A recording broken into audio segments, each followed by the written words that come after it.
This audio presentation was pre-recorded and edited for brevity and clarity.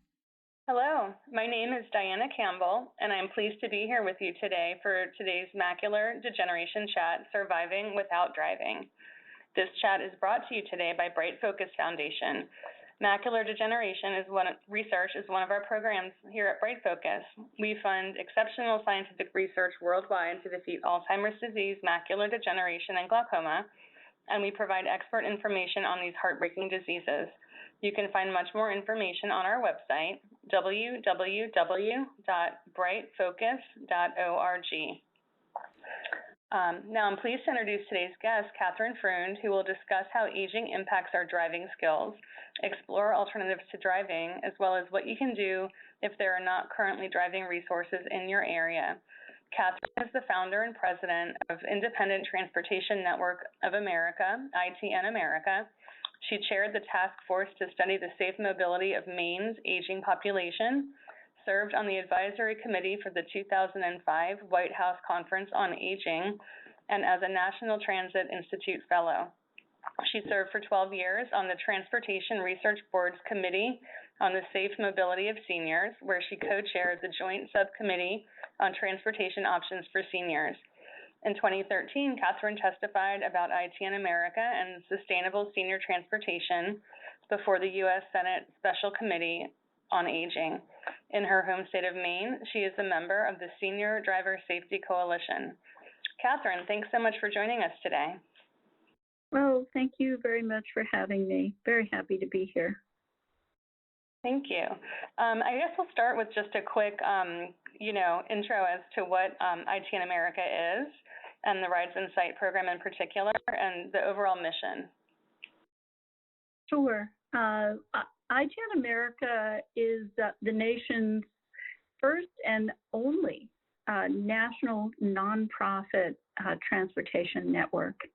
We support sustainable transportation, community-based transportation in all different kinds of communities across the country. We provide technology, training, marketing, all kinds of support.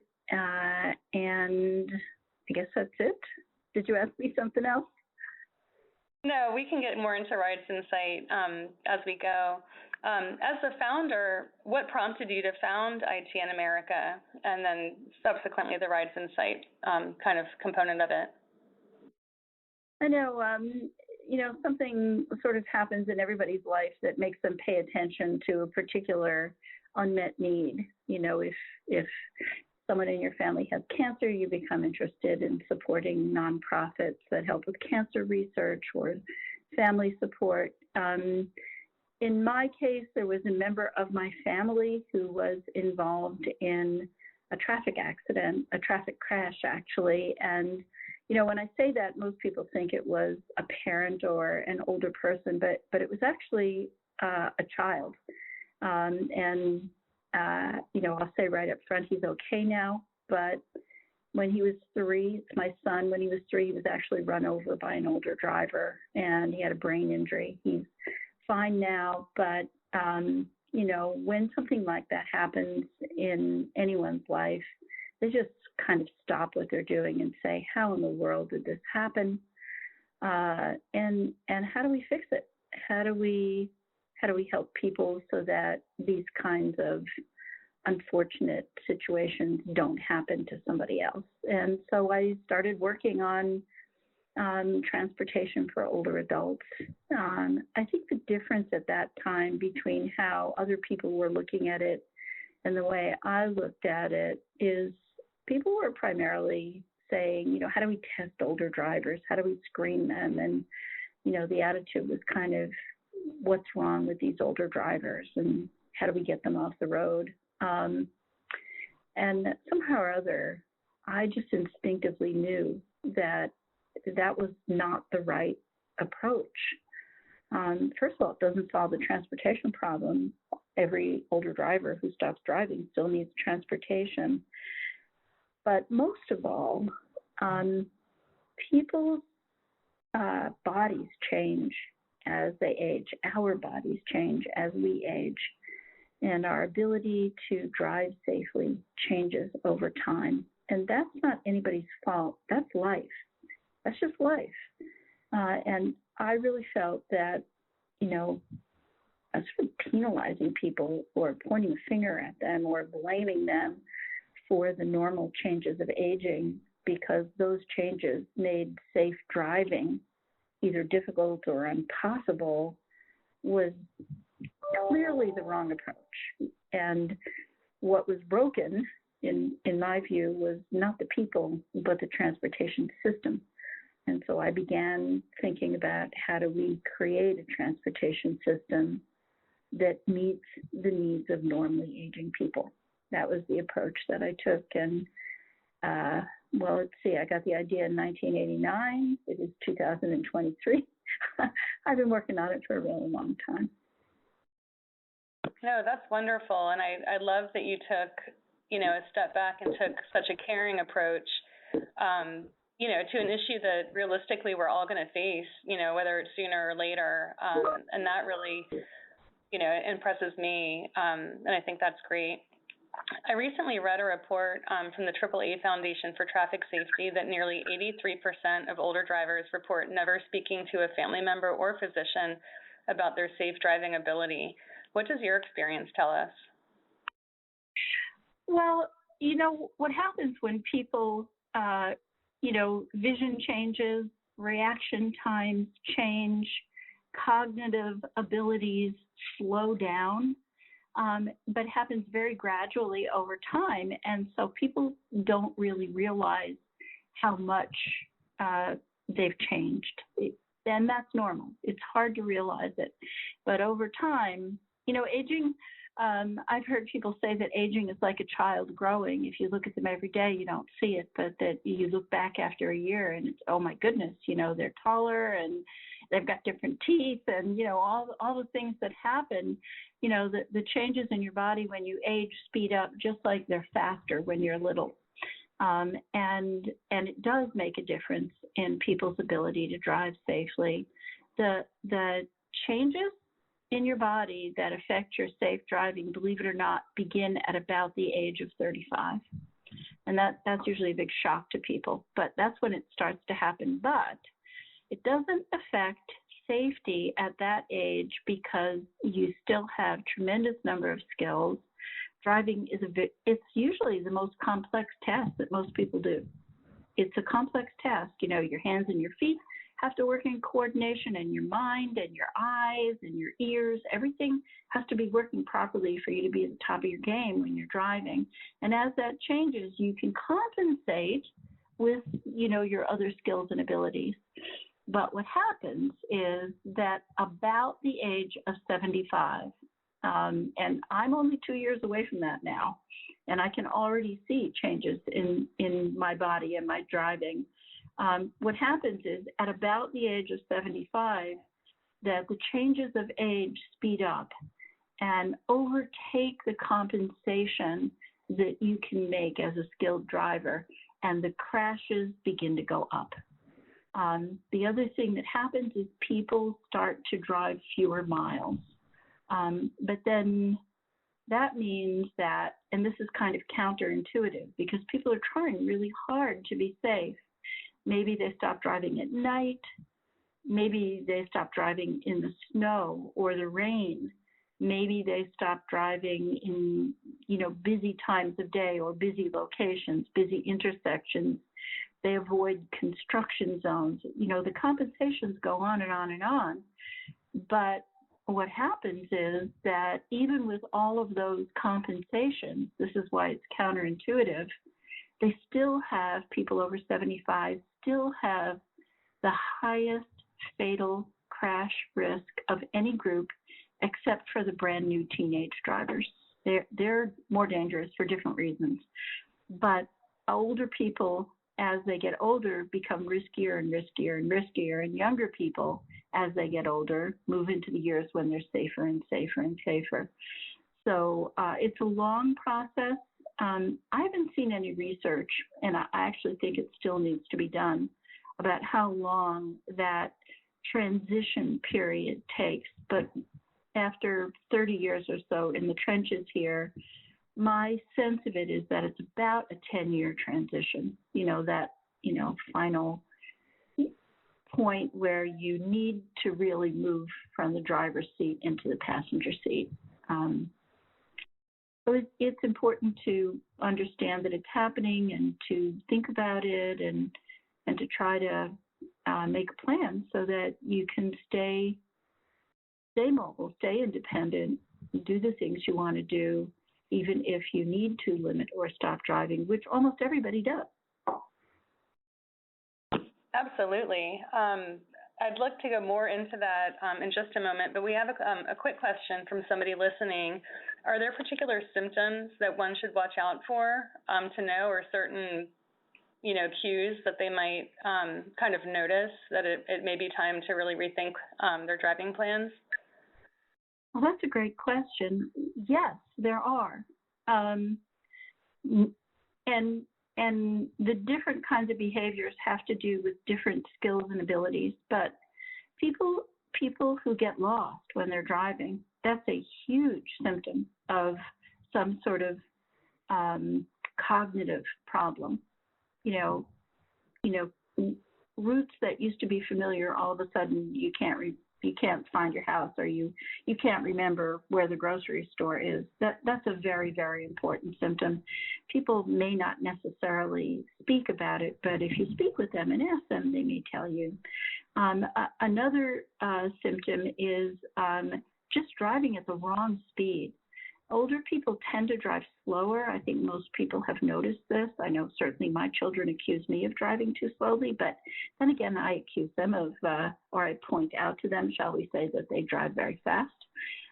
But what you're doing when you're slowing down like that is you're slowing down the rate of sensory data that you're taking in, and your processing of that data is slower. And so you're just trying to, process it so that you can do it. Merging with traffic, if you see older people taking a really long time trying to merge onto the interstate, that's a symptom, and that's because it becomes more difficult to judge the speed and distance of an oncoming vehicle. It's the same reason why there's, older people turning left. When you turn left in an intersection, you've got to turn left across oncoming traffic unless it's a protected left-hand turn signal. And judging the speed and distance of that oncoming vehicle is so much more difficult that older adults' crash rate turning left is 17 times higher than the average population. So that's a symptom, merging with traffic, judging the speed and distance of oncoming. And then the big serious one, which, sometimes you'll read in the newspaper of a crash where someone will, drive into the bank, or, the Dunkin' Donuts, go through the wall or something, and they'll swear that they were stepping on the brake, but they were actually stepping on the gas pedal.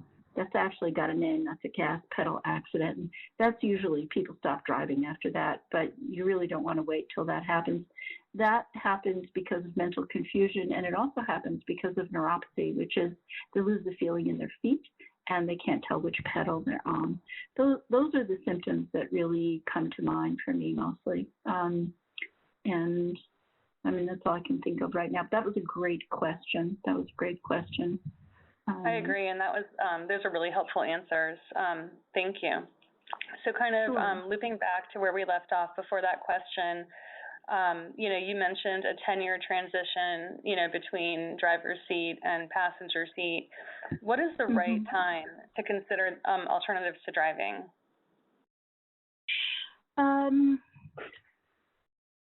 I think at about the age of 75, you should be thinking about it. It is really important for families. It's a family issue. It's absolutely a family issue. And even if adult children don't live near their parents, it's important to have the conversation. And I don't even know where they are now, but I wrote a number of blogs on this a number of years ago. I have some suggestions for our listeners about how to approach this conversation. And this may sound a little corny, but I actually always recommend beginning this conversation by telling someone that you love them, because it's a very difficult conversation, not just for adult children, but for their parents.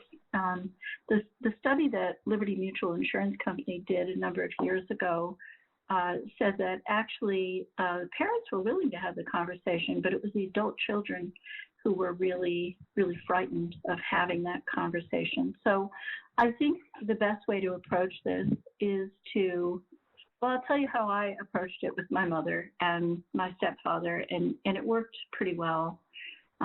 What I said was, you know, as you age, as we're all going to age, we, your family, want for you to be as independent as you want to be. We want to support you in that, and we want to talk with you about the choices you want to make. So, God forbid, something happens to your health that you didn't anticipate.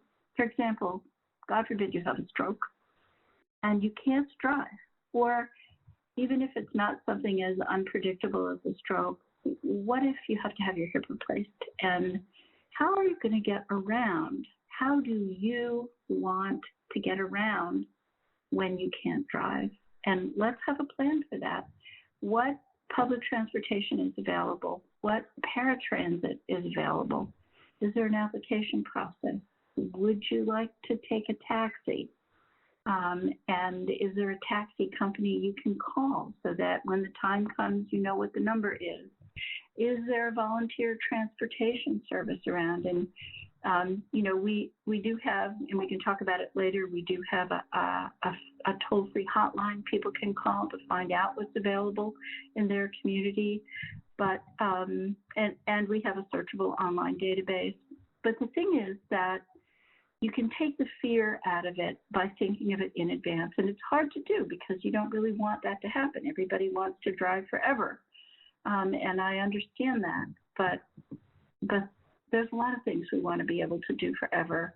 And, you know, you just can't. That's life. So how do you be independent? How do you be in control? How do you make your own decisions? And how do you work with your family to do that? That's really important. And, you know, in my family anyway, we have different children have different conversations depending on what those children's interest and expertise is. And we tried to do it in as loving and understanding way as we could. So, you know, the person in the family who knew about insurance, he had the insurance conversation, and I knew about transportation. I had the transportation conversation. There was an adult child in the family with a medical background, and that person said, you know, if you have to be taken to a hospital, which one do you want us to be sure you go to? And if you could just give us a list of the prescription drugs that you're taking so that we're sure that everything is taken care of for you.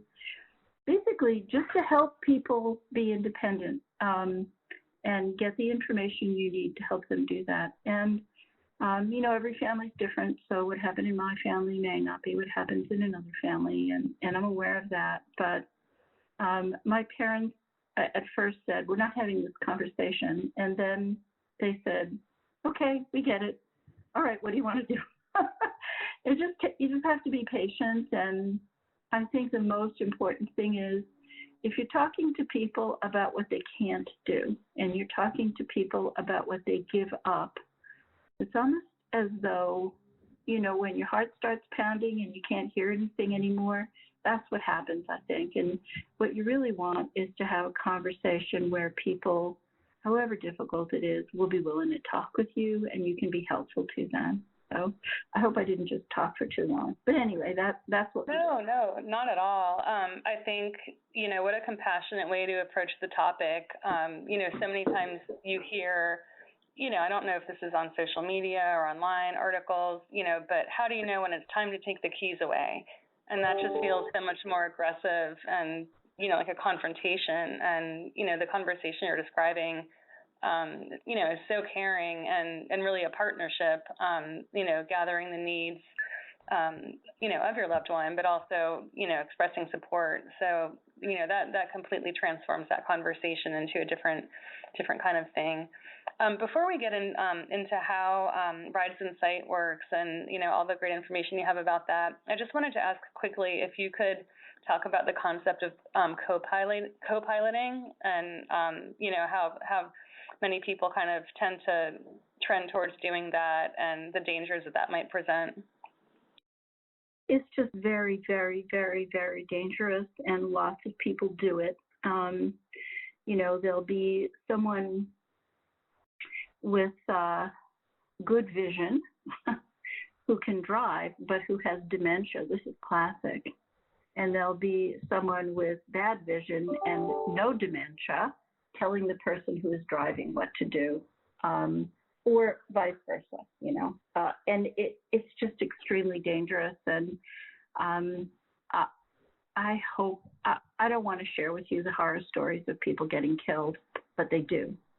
And so if you notice that your loved ones are doing this, or if any of the people listening are doing this, please try to do something much safer than that. Use an alternative, find some options for how you can be independent, stay in your home, go to the places you want to go without doing anything that risky. Nobody wants to be the person who hurts someone else, but that's what happens, or they get hurt themselves. So thanks for asking that question. It's very common practice, and it's really high risk. Sure thing. Among other things, I mean, if there's someone in my passenger seat that, kind of wishes they were the one driving and gives me too many instructions that I really don't need, it's actually very stressful for the driver too, in my opinion, to, to just hear constant kind of input, and if you're already having a little bit of trouble with processing, or you're really trying to focus, even that alone can be stressful. So let's talk about, go ahead, I didn't mean to cut you off. No, you didn't cut me off. I just said I agree with you, and, keep the radio off and don't be eating Burger King while you're driving, just drive. Agree. So let's talk a bit about your program, about Rides in Sight, and how that works, and, how it's kind of able to fill this gap for many, many people across the country that still want to maintain that independence, but have decided, on their own or in concert with their families that driving is no longer safe for them to do. Yeah, sure. I'm happy to talk about that. It's a resource that is available to the public at no charge. It was actually, we didn't think of doing it. A pharmaceutical company, Regeneron Pharmaceuticals, came to us and said, can you create a toll-free hotline that anyone anywhere in the country can call and find out what are the transportation options available to them in their community? And because of the work we do, we said, actually, yes, we can do that. We know what questions to ask to set up the right kind of database, and we build technology so we can build that database and a website, and we can staff it. We will do it. But we would like to make that database available to the public for free. We're a charitable organization. It's what we do. And they said, fine, you can do that. So we built it. It took about a year to put all the information in it and research it. And we continuously clean and update that database, which, you can say something like that really quickly, but it's actually a very big deal. There's a lot of databases that are put up online and then they're not maintained. So you want it to be as current as possible. So we go through the whole United States, and when we finish, we start again and go through the whole United States again. There are about 9,000 transportation services available in the Rides in Sight database, and you can search that at, ridesinsight.org. And you can call the number, and can I say what the number is? Of course, please do. Okay. It's 855-607-4337. And that hotline's open from 8 a.m. to 5 p.m. Eastern Time, Monday through Friday. And if you call at a time when we're not there and leave a message, we'll get back to you the next business day. And if you happen to call about a community where we don't know what your options are, we'll find out what they are and we'll get back to you. It's a very specialized database because it's built for people with visual impairments and for people with mobility challenges, which is a lot of older adults. And so there are a lot of different, for those of you who know software, a lot of different fields with information. You know, we can, for example, if you're a veteran and you want to know what's available for veterans transportation, if you are lower income and you need rides that are no cost, we can tell you what's available. If you need door-through-door service, if you need a wheelchair accessible vehicle, if you are visually impaired, we can sort the database by your special needs, and then we can tell you what's available for you in your community, you know, whether you can pay or not pay, whatever there is. We can do that. You can search the database online yourself. We are in the process, and the way it's searched now is by county, but we are in the process of completely rebuilding that. We're very excited about it. We've worked for a few years on how to get it just right. And our manager for that department, Joe Warren, this is his baby, and he runs everything perfectly. He's very, very proud of this database and this service, and makes sure that everything runs like a Swiss watch, I would say.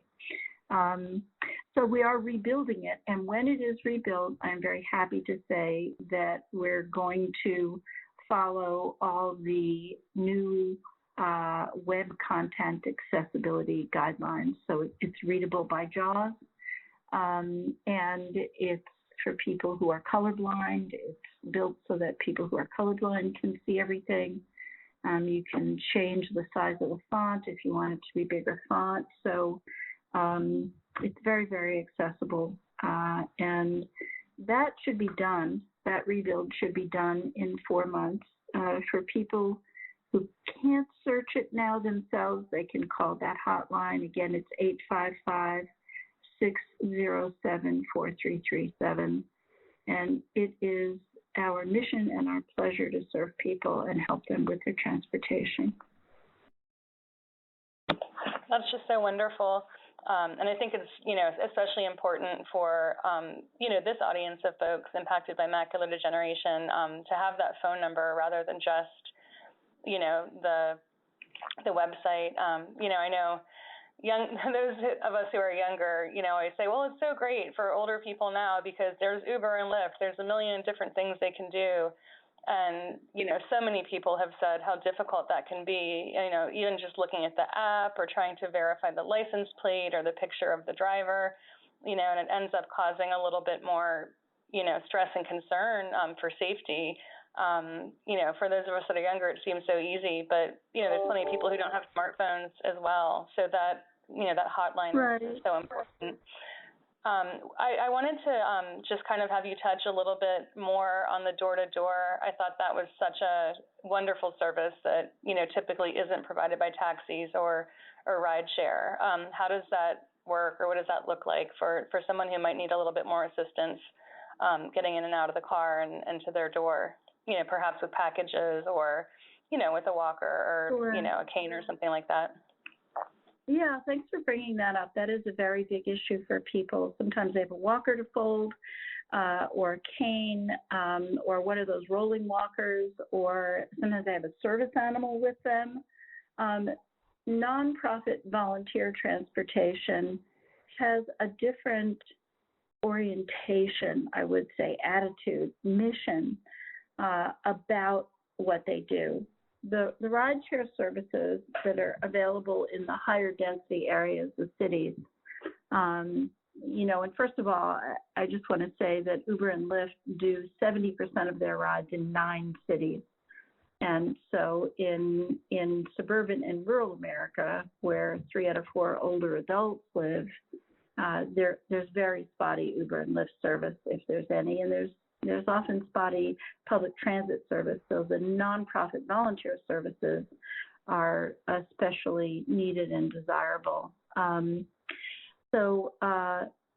The for-profit services also, the drivers are independent contractors, which means that they can't be told to provide door-through-door or arm-through-arm service. And I know that very often they do, but if they don't, there's very little you can do about it.